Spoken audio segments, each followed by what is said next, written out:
నిజామాబాద్ జిల్లా ఆర్మూర్లో భారత తొలి ఉప ప్రధాని తొలి హోంశాఖ మంత్రి భారతరత్న ఉక్కు మనిషి సర్దార్ వల్లభాయ్ పటేల్ 72వ వర్ధంతిని బీజేపీ ఆధ్వర్యంలో నిర్వహించారు. అంబేద్కర్ చౌరస్తా వద్ద సర్దార్ వల్లభాయ్ పటేల్ చిత్రపటానికి పూలమాలలు వేసి ఘనంగా నివాళులర్పించారు.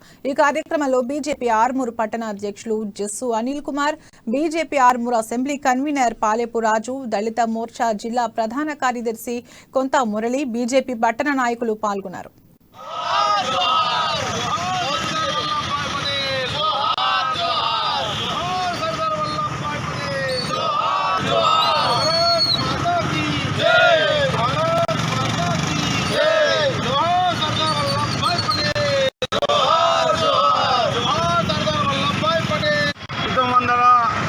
ఆగస్టు 15న భారతదేశానికి స్వతంత్రం వస్తే ఈ తెలంగాణకు ఒక సంవత్సరము లేటుగా ఆలస్యంగా మనకు 48 సెప్టెంబర్ 17న సెప్టెంబర్ 17న మనకు స్వతంత్రం రావడానికి పూర్తిగా కారణం సర్దార్ వల్లభాయ్ పటేల్ వారి యొక్క 72వ వర్ధంతి పురస్కరించుకొని భారతీయ జనతా పార్టీ ఆర్మూర్ పట్టణ శాఖ ఆధ్వర్యంలో ఆర్మూర్ మున్సిపాలిటీ పరిధిలో ఉన్నటువంటి అంబేద్కర్ చౌరస్తా వద్ద వారి యొక్క చిత్రపటానికి పూలమాలలు వేసి ఘనంగా నివాళులర్పించడమైంది.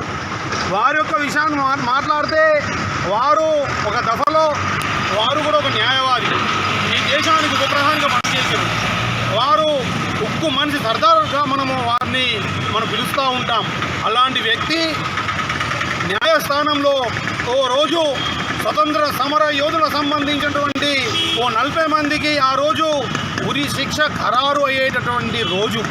ఆ రోజు ఆ యొక్క కోర్టులో వాదిస్తూ ఉన్నప్పుడు వారికి ఒక చీటీ వారికి అందించడం జరిగింది. ఆ చీటీ తీసుకొని వారు చూసి జేబులో పెట్టుకొని మళ్ళీ వాదించడం ప్రారంభించారు.